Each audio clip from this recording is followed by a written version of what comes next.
The New York Times, a former newspaper, has exposed a scurrilous right-wing conspiracy intended to make feminists appear like shrieking, irrational hysterics with no real principles who want you to believe women when they're attacking Republicans and suddenly not believe women when they're attacking Democrats. The conspiracy, by the way, worked like a charm. On Knucklehead Row, the Times op-ed page, the vicious conspiracy was exposed by Susan Faludi, famous for writing the book Backlash, which detailed the, quote, undeclared war against American women, in which American men brutally gave women everything they wanted if they would just pipe down, stop complaining about every little thing, and make some damn dinner already. Faludi wrote an op-ed column which, so help me, I am not making this up, was headlined, "Believe All Women is a Right-Wing Trap. How Feminists got stuck answering for a canard." Faludi says that when Brett Kavanaugh was accused of sexual misbehavior without any proof whatsoever, and feminists stormed the Supreme Court shrieking like irrational banshees, and then wrote article after shrieking irrational article saying they believed Kavanaugh's accuser for no logical reason, and when feminists cornered senators in elevators and shrieked irrationally that not believing Kavanaugh's accuser was like telling all women they were liars, it was conservatives who made the feminists look like shrieking irrational hysterics by rephrasing their slogan, "Believe women," to "Believe all women." Faludi wrote, quote, "Now, because of this evil right-wing conspiracy to make us say out loud what we were only implying by our every action, women are stuck believing Tara Reade's accusations about Joe Biden when everyone knows women lie about stuff all the time, or there wouldn't even be a feminist movement in America where we're all spoiled like little princesses," unquote. Then Faludi started crying because men can't stand that and will probably agree to anything to get her to stop. The Times will soon expose other right-wing conspiracies like the one where conservatives tricked them into becoming the New York Times. Trigger warning, I'm Andrew Klavan, and this is The Andrew Klavan Show. I feel hunky-dunky, life is tickety-boo. Birds are winging, also singing hunky-dunky-doo. Ship-shaped, ipsy-topsy, the world is zippity-zing. It's a wonderful day, hurrah, hooray! It makes me want to sing. Oh, hurrah, hooray! Oh, hooray, hurrah! All right, we are looking at your comments. We're listening to your comments on the Andrew Klavan YouTube channel. You want to go on there. We've got 39,000.4 subscribers. We're trying to get to 40,000 today. If you get to 40,000 today, we will indeed save the Klavan. We're looking at your comment. Cars and Cameras says, I subscribed to Daily Wire All Access using code Klavan, KLVEN, and I feel better than I have in years. It saved my life. Now, I just want you to know we do want you to subscribe to All Access using my name, because they are counting how many. If you spell it wrong, there is no penalty in this life. Unfortunately, the penalty goes on in the next life for eternity. Also, you want to get yourself some Raycon wireless earbuds. I have been using them all through the lockdown. I've been listening to book after book on Audible, and I love these things. First of all, they don't make you look like an insect. They're incredibly comfortable, and they look nice. They look nice, and they also block out sound, so you get much better tone. I find you get really better tone, better bass sound, just a much clearer sound from wireless earbuds from Raycon. You know, their earbuds start at about half the price of any other premium wireless earbuds on the market, and they sound just as amazing as the other top audio brands. And their newest model, the Everyday E25 earbuds, are their best ones yet, with 6 hours of playtime, seamless Bluetooth pairing, more bass, and a more compact design that gives you a nice noise-isolating fit. Now is the time to get the latest and greatest from Raycon. Get 15% off your order at buyraycon.com/Klavan. That's buyraycon.com/Klavan for 15% off Raycon wireless earbuds. Buyraycon.com/Klavan. They also have really easy controls. If you tap them twice, they'll tell you, how do you spell Klavan? And they'll just tell you comes right over the headset. So, as I predicted he would about a zillion times, Attorney General Bill Barr is now saying that neither Barack Obama nor Joe Biden are likely to face criminal charges in the Obamagate scandal.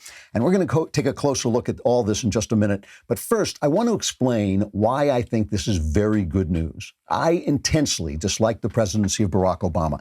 I thought it was incompetent and anti-American, and it was corrupt in the usual way of Chicago Democrats using patronage and race-mongering to push a power-hungry agenda and misusing instruments of power to silence political opponents. But unless a president commits some truly criminal wrongdoing, it's destabilizing to a republic to have its leaders criminally prosecuted. After all, when was the last time we had a Republican president who wasn't accused of war crimes or a Democrat president who wasn't accused of treason? We could jail all of them if we had a mind to, and they'd probably deserve it. And the Democrats would probably do it, too. After all, President Gerald Ford got voted out of office because he pardoned Nixon for his petty misdemeanors, and Joe Biden has already said he won't pardon Donald Trump if he ever finds a way out of the basement and gets elected president. It's also the Democrats who mainstreamed extreme accusations. They're the ones who called people racist and hateful over every disagreement. And with the rise of Donald Trump, conservatives have upped their game and started slinging extreme insults right back at them. So they started it, and now we're even. But somewhere along the line, someone has got to stop, or we'll lose everything we care about. You can't have a democratic republic in which the parties can't stand to lose an election for fear of being carted off to the hoosegow. Extreme language and accusations, mainstreamed by the Democrats, encouraged by the media, and now equaled by Republicans, are harmful to rational thinking, open debate, and the peaceful transfer of power. Who benefits from that? Media, deep state, and corporate elites who don't want ordinary people to govern themselves. Annoying as it is, sanity and restraint are weapons in the war for freedom. All right, don't forget, tomorrow is the mailbag. You want to go on dailywire.com and subscribe. Yeah! Then you want to scream like that. Then you want to hit the podcast button, hit the Andrew Klavan podcast. There's a little mailbag symbol. Hit that. You can ask me any question you want. Politics, religion, your personal life. All my answers are guaranteed 100% correct and will change your life. Will they change it for the better? How the hell do I know? Just tune in and you'll find out. You know, today I'm going to talk about something that actually sometimes chokes me up. So if I choke up, you'll just have to send me over to Brian Stelter and we'll put on checkered onesies together and drink hot chocolate together. But I want to talk about the American heart. The American heart, you know, there's always... Conservatives are afraid of leftism, and there's good reason to fear leftism. It's radical, it's enslaving, it's got a lot of cultural power, it's teaching our young people stupid stuff. But a lot of times it just gets stopped by the American heart. The American heart does not exist anywhere else. I lived in England where it comes closest, but it's not there. It's not in all the other countries that we like. The American heart is special. It has a special commitment to free speech, a special commitment to freedom. You know, I hear groypers, the guys who call themselves the alt-right, I hear them saying, oh, you know, like, what about demographics? Demographics are going to change and then we'll lose America. And I tell them all the time, it's nonsense. I'm in favor of slow, legal immigration in order to allow full assimilation, right? But I have no fear that bodies of different colors can't hold the American heart. People of different kinds of sexuality can hold the American heart. That's why so often when right-wingers and left-wingers are panicking and screaming, I don't panic and scream because my faith is in the American heart. It is still there. It is still strong. And right now, what we're seeing is an amazing, amazing thing that our law dogs, our cops, from the very top, Bill Barr, our top cop, down to the street cops who are being asked to enforce illegal lockdown orders, are showing the American heart. And they are thwarting these efforts of petty tyrants like Bill de Blasio, petty tyrants like Eric Garcetti in L.A., petty tyrants like Gretchen Whitmer in Michigan. They are thwarting it by not enforcing those on the ground. The American heart enforces the real law, which is the Constitution and the law of American freedom. You know, I hear people on the right saying, oh, Twitter has the right to censor people because, you know, they're an independent, they're not the government, they're an independent industry. No. You have to have the American heart. And if you're in America and you're making money off America, you got to express the American heart in your business and defend free speech. And that's what's happening. And it is a very, very beautiful thing. Let's take a look. I want to take a closer look at some of the stuff that Bill Barr has said in this recent speech he made. And we'll begin with this clip. This is clip number, I lost it. It's 6, I think. Where he says, there's 6, where he talks about the way he's investigating Obamagate. The criminal justice system will not be used for partisan political ends. And this is especially true for the upcoming elections in November. We live in a very divided country right now, and I think that it is critical that we have an election where the American people are allowed to make a decision, a choice between President Trump and Vice President Biden based on a robust debate of policy issues. And we cannot allow this process to be hijacked by efforts to drum up criminal investigations of either candidate.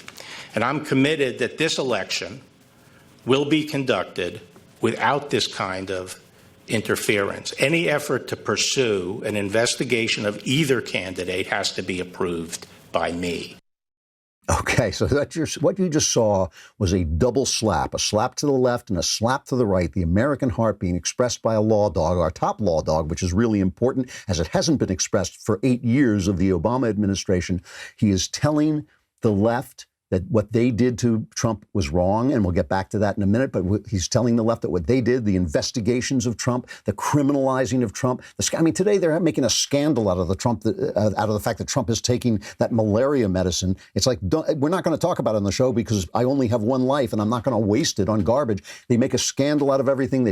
Adam Schiff tries to investigate everything, constantly calling for impeachment over that Ukraine thing, which I told you was a nonsense from the very minute it started. But he's also telling Donald Trump that he will not be used by the Trump administration to further its political ends. And who do we think of when we see that? We think of James Comey. And he is telling you that the James Comey era is over because enough of that airy-fairy, I'm the sacred mind who is going to control all things that we got from James Comey. I'm the sacred conscience. And we're just back to the American heart, freedom, and the rule of law. And this is happening on the street, too. I want you to compare this to Bill de Blasio, who was talking about the fact that New Yorkers, people in New York, were going out to the beach. They're going out to the beach and they're going swimming. And this is what he said to them.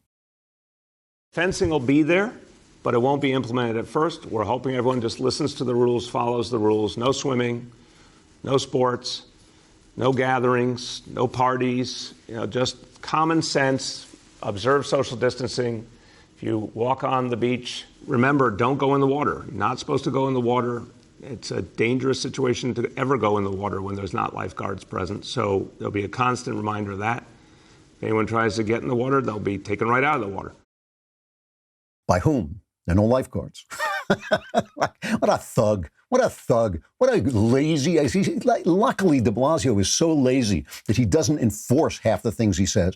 So in New Jersey, they've got this incredible lockdown stuff. This is in New Jersey, by the way, where the governor did what Andrew Cuomo did and sent old people who were sick back into the nursing homes. So there was a massive death toll in the nursing homes. Cuomo did it. The governor of New Jersey did it. The governor of Florida didn't do it. And the numbers show that he saved the lives of a lot of those old people because there are lots and lots of old folks in the nursing homes in Florida. And only, I think, 750 of them died compared to thousands in New York and New Jersey. So in Camden, a gym, the Atlas Health Spa, opened up to violate the lockdown, and protesters showed up and the cops were called. And here's the confrontation. And this is what chokes me up because this is the American heart in action. The cops show up to address the protesters. And what I love is the American protesters telling other protesters to be quiet and let the police officer speak, and then what the officer says. You have to advise you that you're in violation of an executive order. What does that mean? Just let him speak. Speak your piece and don't worry about it. We are and we're only here for everybody's safety today. We plan for the worst, hope for the best, and it seems like that's what we have out here today. Yeah. Formally, you are all in violation of the executive order. On that note, have a good day. Everybody be safe. I love it. You're all in violation of the executive order. Have a good day. That's the American heart, because he knows that he, in that situation, is the law, and so he enforces the real law, not some bogus executive order that the guy probably doesn't have the right to make anyway. In He instead enforces the real American law, which is freedom, and he walks away and he does his job. It's an amazing thing. And here is the police chief in San Jose, Eddie Garcia, who basically explains why he can enforce these stupid lockdown orders. Incredibly frustrating. Since this began, it seems like the goalposts are not just moving for our community, but for law enforcement. Since day one, these orders have been ridiculously difficult to enforce. But now, I don't know how any police chief in this county can look at their community in the face and say, while people are being released out of jails on zero bail, serious criminals, that now we're going to stop people from holding signs, driving around, and wishing individuals happy birthdays or happy graduations. I don't understand. I certainly can't look at my community credibly and tell them that. I love it. I just love it. Remember I told you when they busted that lady for taking her kid to the park? I said a police officer has to use his mind and think, wait a minute, I'm arresting a mom for taking her kid to the park. Something is wrong here. You've got to use it. It doesn't matter if she's shouting. Doesn't matter if she's an activist. You got to think to yourself, wait a minute, is this America? Am I enforcing the American rule of law, or am I enforcing some random thing that somebody who just happens to be in office happened to say, right? This is a guy explaining to you. And so when Trump supports these people, when he supports the protesters, the media who have lost the American heart, the media who have lost their American hearts, they come out and this is what they say. This is Whoopi Goldberg and Joy Behar on The View talking about the fact that President Trump supports the protesters. Does it surprise you, Joy? Nothing that he ever does, that you know who does, nothing just surprises me. I'm certainly not surprised by this, because let's not forget when he called white supremacists and neo-Nazis in Charlottesville great people, quote unquote. It's his MO to destroy the press, because the press will tell you the truth, and the truth hurts him in his re-election plan. And, he's worried. He's very worried. You can't handle the truth. She says the press will tell you the truth after lying about what Trump said. Trump never said the Nazis in Charlottesville were great people. He never said it. He said specifically, I am not saying that, but it doesn't matter. They spread the lies because they've lost it. They have lost it. Listen, I just want to compare this to Judge Napolitano over at Fox. Judge Napolitano has been fair. He has attacked Trump when he thought Trump was wrong. He just follows the rule of law. Here's what he says about this. All of these lockdown orders are without lawful authority. They're unconstitutional. They violate the Bill of Rights. They interfere with our freedom of religion, our freedom of travel, our right to privacy, our freedom of speech, our freedom of assembly. I could just go right down the line. And we need more people to resist these unlawful incursions into freedom by the governors. Now, the clip you just ran of the governor of Wisconsin, he's right. He lost this battle. He didn't even follow the law. The law in Wisconsin says if you want to shut things down for more than 28 days, you have to get the consent of the legislature. He didn't do it. As we slept, the Oregon Supreme Court has put a stay on that ruling. It was a trial court judge in Oregon who said to the governor, you can't do this until they hear it. Prediction, they will rule the same way as the trial court did. Governors are without authority to stop everything from happening. This is the thing. The cops are enforcing the rule of law. They're not enforcing these random, lawless executive orders that they're not doing them either. They got one struck down in Oregon as well.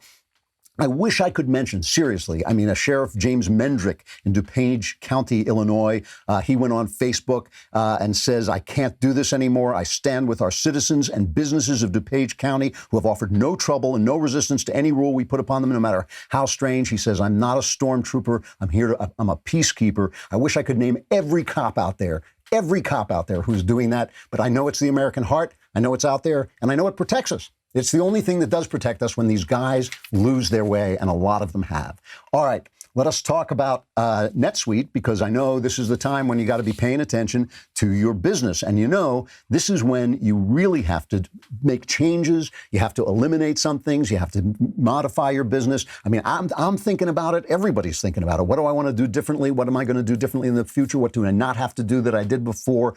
NetSuite helps you get all the numbers you need and all the facts you need about your business so you can make those decisions intelligently, right? All you need is NetSuite by Oracle. It's the world's #1 cloud business system. Finance, HR, inventory, e-commerce, everything you need all in one place. So you save time, money, and headaches. Whether you're doing $1 million or hundreds of millions in sales, NetSuite gives you visibility and control so you can manage every penny with precision. Join over 20,000 companies who trust NetSuite to go faster with confidence. Receive a free guide, 7 actions businesses need to take now, and schedule your free product tour at netsuite.com/Klavan. Free guide and schedule your free product tour right now at netsuite.com/Klavan. netsuite.com/Klavan. The first thing you got to know when you want to run your business is how do you spell Klavan? There are no easy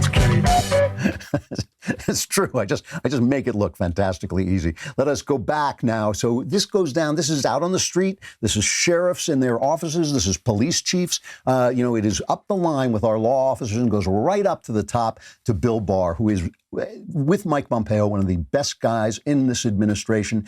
And Trump, they say Trump fires anybody who disagrees with him, but Barr has stood up to Trump and said what needs to be said to him when it needs to be said. And remember, let me play what's happening first. First of all, Barr says this is the thing that made the big news. Okay, and then we're going to get to the thing that's the real news. Barr said that he is not going to be prosecuting Obama and Biden. This is cut number 9. I have a general idea of how Mr. Durham's investigation is going. And as I have indicated, some aspects of the matter are being examined as potential crimes.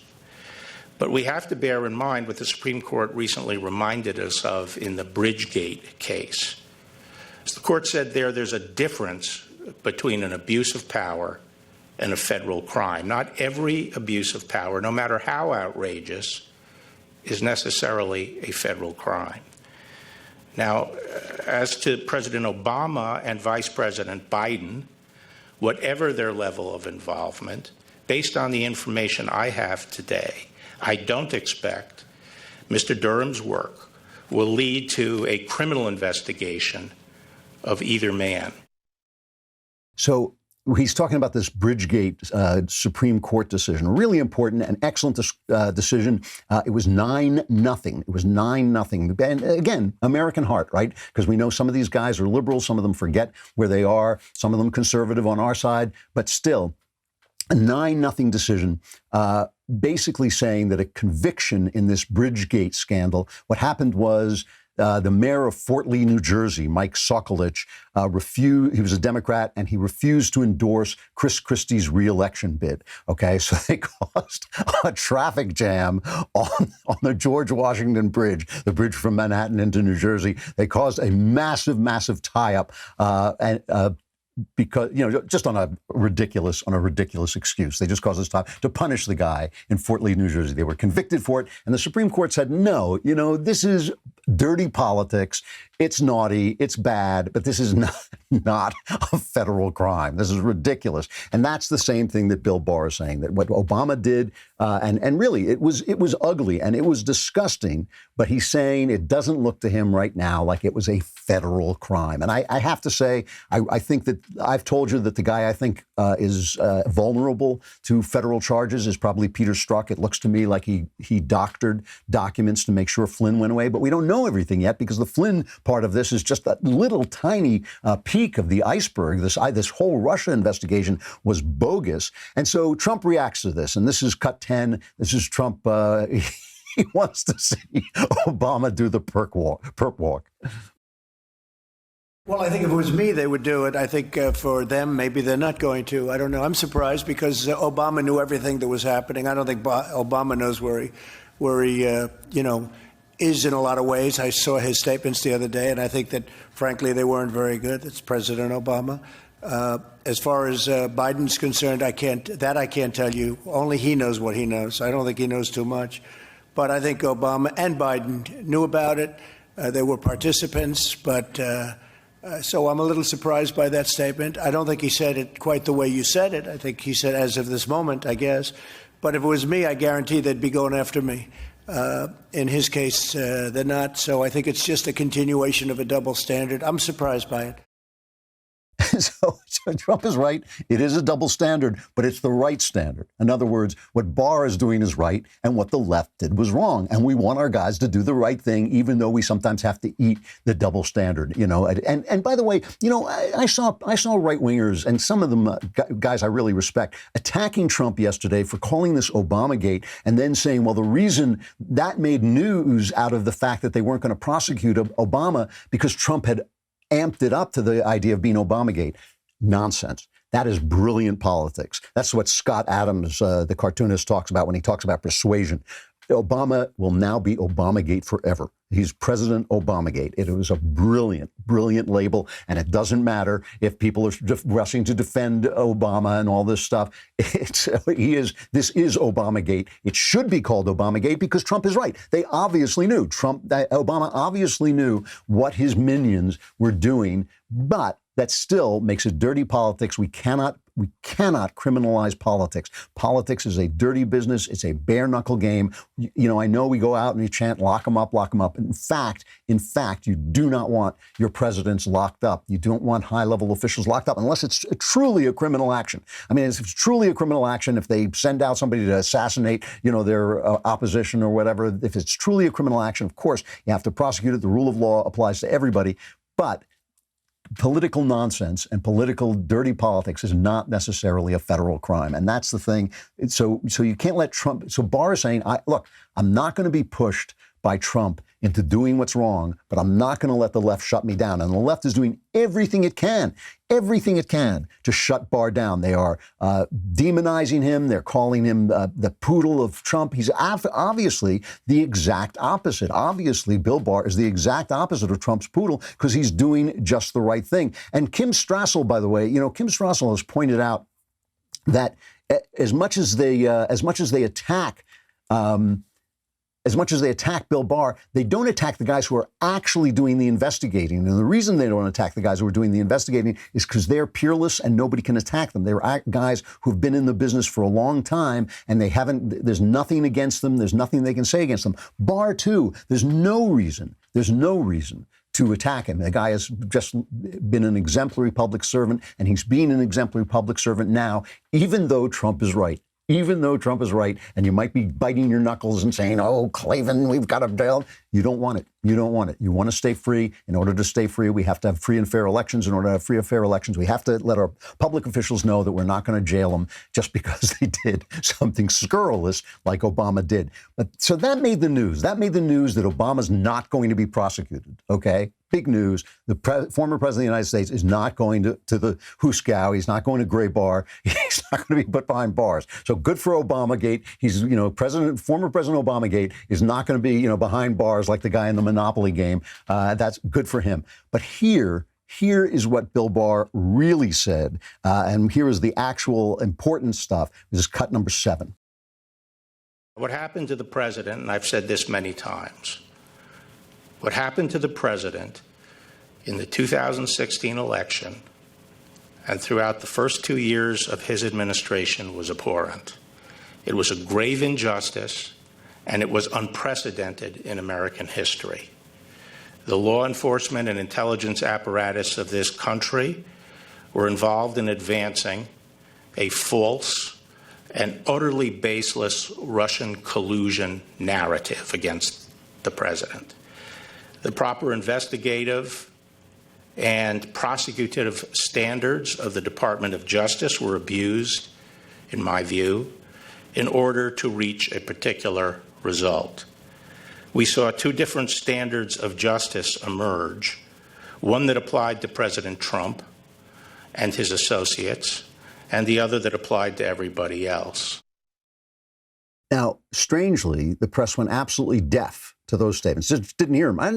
Did you hear that? I didn't hear him say anything. It's just his mouth was moving, but no words were coming out. That didn't make the papers at all, okay? But that, and this is from a guy who says he has a general idea of what John Durham is doing and what his investigation is saying, that is genuinely damning. It really does show you Barack Obama, as I believe he is. I believe he's a bare-knuckle Chicago Paul who forced power-grabbing left-wing policies into place by race baiting and by misusing the weapons of power. That's what Obama did. And meanwhile, was a massive incompetence so that everything he actually touched went bad. He was just like a Chicago Democrat. He was just like a Chicago mayor who's got people shooting one another and meanwhile is making speeches about how much he loves black people. I mean, that really is who Obama was. But this is how the American heart works, okay?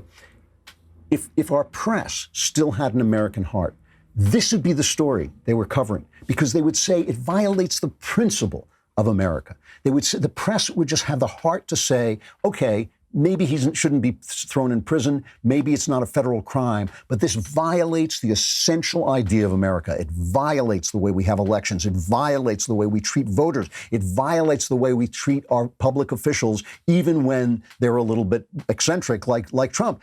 It's a violation, and so I'm going to go after it and expose it. And instead, they've turned a blind eye. They've done a cover-up. The press has become Watergate. The press has become Richard Nixon. They have become what they beheld. All right, let us talk a little bit about ExpressVPN. You know, since I got ExpressVPN, I got ExpressVPN because Knowles said get ExpressVPN. I looked at him and I said, this guy looks like a total bozo, but actually he's kind of making sense. And in fact, ExpressVPN does make sense. You put it on, it takes seconds to put on your computer, and then it protects your information. And that is really important. And since the time I started using it, hacking methods have grown even more sophisticated.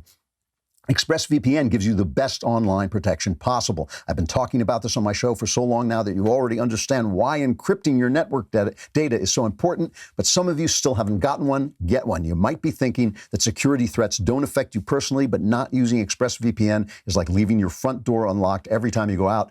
Most times you won't get robbed, but sure enough, if you do, it's not good. Why haven't you got ExpressVPN yet? Visit my special link right now, expressvpn.com/wait for it, Klavan, and get an extra 3 months of ExpressVPN for free. Protect your internet today with the VPN I trust to keep my data safe. That's expressvpn.com/Klavan. And I know you're thinking, it's too hard. It's too hard. How do I spell Klavan? I don't know. It's VAN, and you're going to need that. You're going to need that information. I'm not just giving you useless information. You'll need this when you go to your all-access membership at the Daily Wire for your double tumbler. You want two of these, right? Because one of them, here's one, and here's another. You want two of them. First of all, they're so valuable. They're solid gold. They're diamond encrusted. And if you have two of them, you can see that they're rare, the rarest kind of solid gold, diamond encrusted tumbler in not being solid gold or diamond encrusted. But you want two of those leftist tumblers. You want the all access membership. It's our premier level of membership. You get to participate in All Access Live, our brand new interactive programming. I'm doing one tomorrow. It's Wednesday. Yep, I'll do one tomorrow. And you'll be able to get in the mailbag and get all your questions answered, and you will be able to drink with both hands, which I've been doing throughout the lockdown. So head over to dailywire.com/subscribe to join All Access. But you want to get 15% off with coupon code Klavan right now. And it's important because if you don't put in Klavan, they're counting how many subscriptions come from which host. And if Knowles gets more than me, your prices go up. We will actually charge you. Every time somebody subscribes to Knowles, everybody gets charged. Everybody gets punished because we don't know who's doing it, so everyone has to be punished. But if you use KLAVAN, it's 15% off with coupon code. We're going to be talking, nothing I say is true, except you do get the 15% off. We are going to be talking to the wonderful Catherine Engelbrecht about keeping your vote safe, coming right up.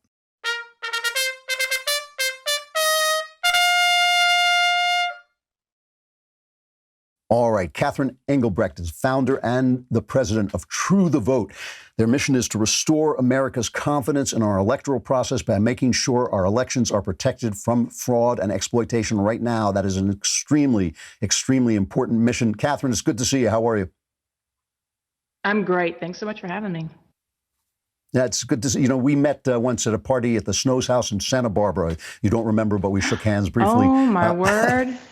Boy, those were the days. Yeah, I know. A long time ago. So this is a subject on which conservatives are particularly paranoid. They are very paranoid that our votes are going to be stolen, our elections are going to be stolen. Is their paranoia warranted? Oh, yeah, absolutely. Look, I think this could be the end game. I mean, there has been a plan afoot for decades to inch our process forward to collapse. It's engineered chaos, and we are seeing it writ large this cycle, where under this sort of fog of COVID, pushing universal ballots, universal mail-in ballots, knowing full well that our system cannot turn on a dime like this. They are counting on chaos to rule so that they can litigate and set the traps for the federalization of elections. This is bad. So what does that mean, the federalization of elections? So if you look at Nancy Pelosi's recent legislation, even the very first bill that was put out this session, HB 1, lays out the need for federal government to be able to come into the states and take control of the process. In fact, when she was commenting on this third CARES stimulus, where they're going to try to get some, nearly $4 billion, she used the trigger word, critical infrastructure, that we've got to protect our critical infrastructure. And to me, what I heard in that was reminiscent of when Jay Johnson came out in 2017 as head of DHS and said, we have to put elections under critical infrastructure so that if we are, subject to foreign invasion or we have problems with our grid, we can come in and take over.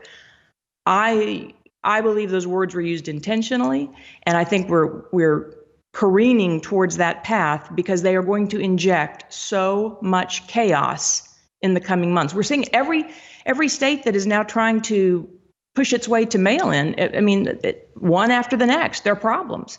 And 2020 November is going to be huge. This is going to be it's going to be a nightmare. Why is mail-in more dangerous than just ordinary voting? I mean, can't the vote be tampered with anywhere? It's a great question. So yes, you can have bad actors anywhere, and our process is vulnerable. But when you think about mail-in in particular, it is the least secure way to cast your vote. And there are a number of reasons for that. First is that the same groups that are suing states now to push mail-ins are those same groups that have been suing states to prevent them from cleaning their voter rolls or passing voter ID. So ironically, so the first step in all of this is that when they go to mail-in, they are going to send ballots to a list that, based on our research, is usually around 20% wrong. So factor in all of these, sleeper cells of ballots that are going to be able to be harvested, which is another issue. These vote harvestings that are, they're acorn, but on the ballot side.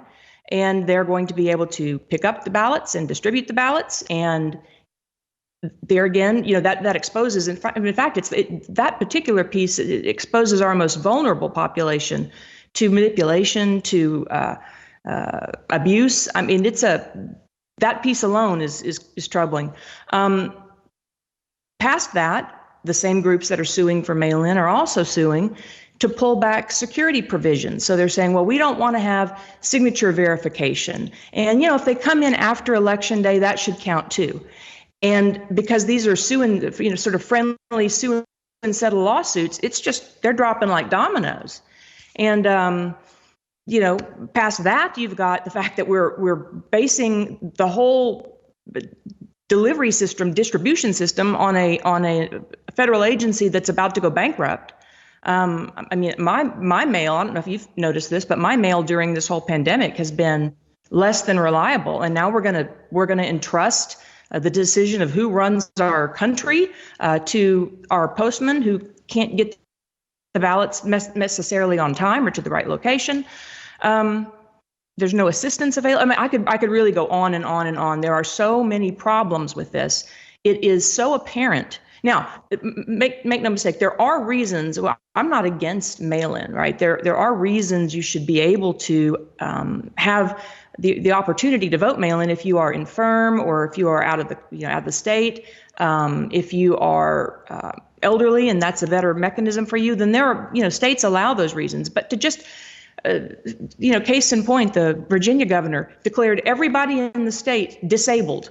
And that way, he opened up this loophole to push mail-in ballots out to everyone. And so what we're doing is we're suing these states to try to stop this process from going any further than it already has. And then on the other side of it, we're training volunteers to be ready to work in those mail-in ballot review boards, because it's going to be a tsunami. And for all the people that think, oh, mail-in's just going to be so much more convenient, be careful. You cannot trade convenience for security. The most secure way to cast your vote is in person on Election Day.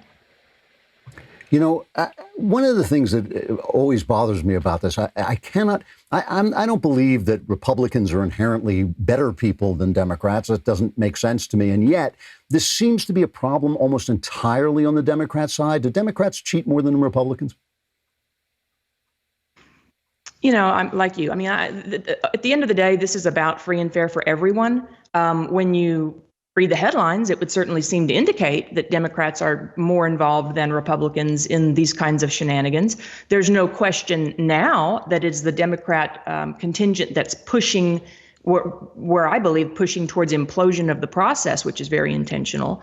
But I think those are sort of the politicos and power brokers. I'd like to believe that the rank and file Democrat or Republican, just American citizens, we just want our votes to count, and let the best man or woman win. Just let it be fair.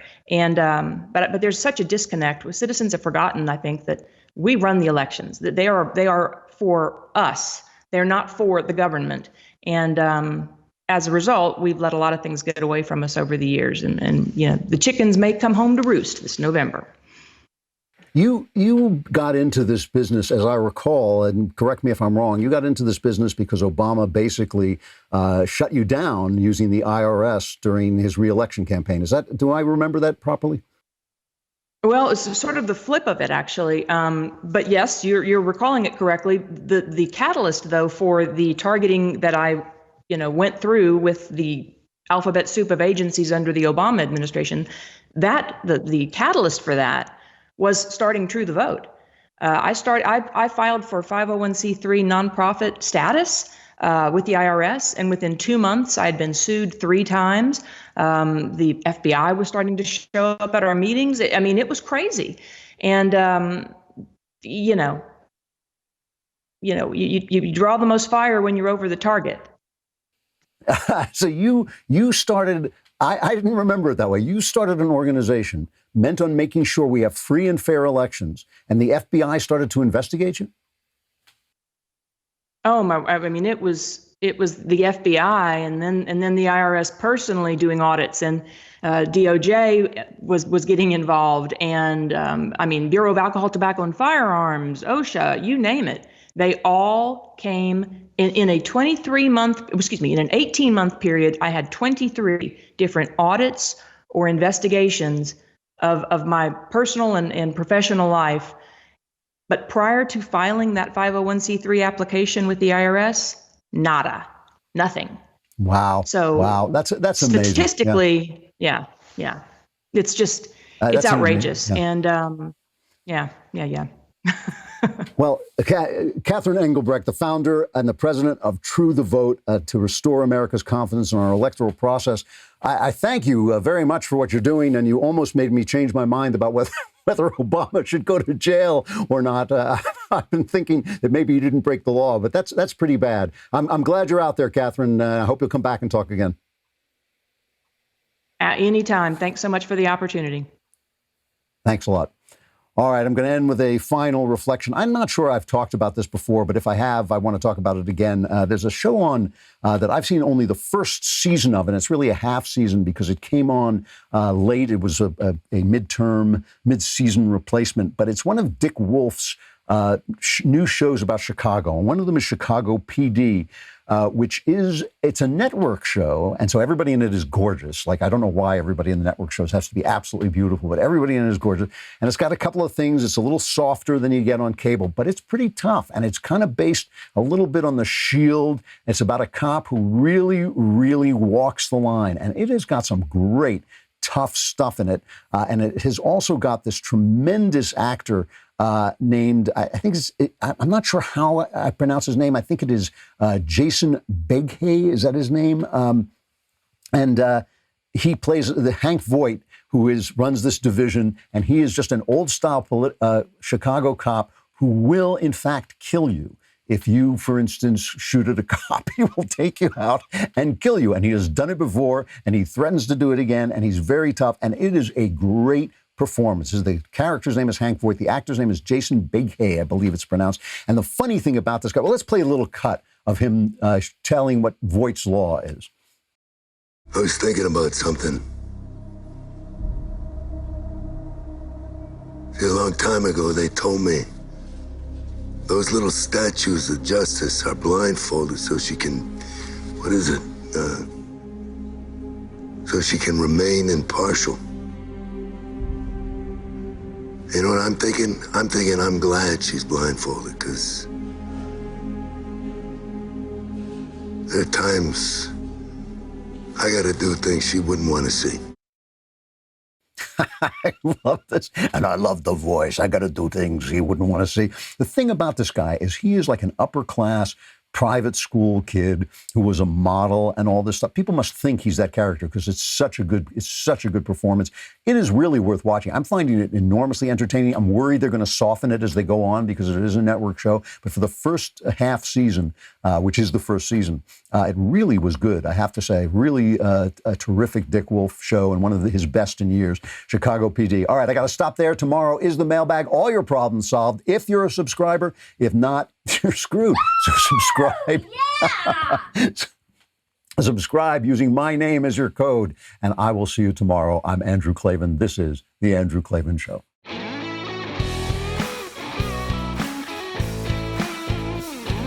The Andrew Klavan Show is produced by Robert Sterling and directed by Mike Joyner. Executive producer, Jeremy Boring. Technical producer, Austin Stevens. And our supervising producer is Mathis Glover. Assistant director, Pavel Wydowski. Edited by Adam Sayevitz. Audio mixed by Robin Fenderson. Hair and makeup is by Jesua Alvera. Animations are by Cynthia Angulo. Production assistants, McKenna Waters and Ryan Love. The Andrew Klavan Show is a Daily Wire production. Copyright Daily Wire 2020. You know, the Matt Walsh Show, it's not just another show about politics. I think there are enough of those already out there. We talk about culture because culture drives politics and it drives everything else. So my main focuses are life, family, faith. Those are fundamental, and that's what this show is about. I hope you'll give it a listen.